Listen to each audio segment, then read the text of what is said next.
மேதைகளுக்கு இது நல்லா தெரியும். வரலாற்றுல நீங்க பின்னோக்கி போய் பாத்தீங்கன்னா பண்டைய பாபிலோனியர்கள் கூட இதை தெரிஞ்சு வச்சிருந்தாங்கன்றது நமக்கு நல்லாவே புலப்படும்.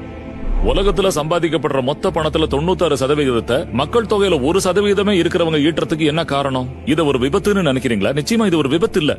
அது அப்படி வடிவமைக்கப்பட்டிருக்கு. அவங்க ஏதோ ஒண்ணு புரிஞ்சு வச்சிருந்தாங்க. அதுதான் அந்த ரகசியம். இப்போ உங்களுக்கும் அந்த ரகசியம் அறிமுகமாக போகுது.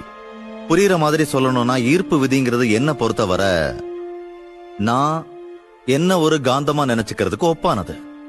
காந்தம் ஈர்ப்பு சக்தி கொண்டதுன்னு எனக்கு நல்லாவே தெரியும்.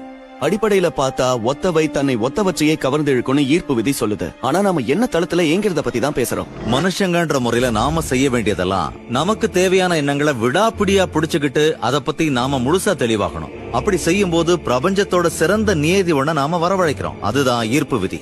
அதாவது நீங்க சிந்திக்கிற பொருளாவே நீங்க மாறிடுறீங்க. நீங்க எதை நினைக்கிறீங்களோ அதை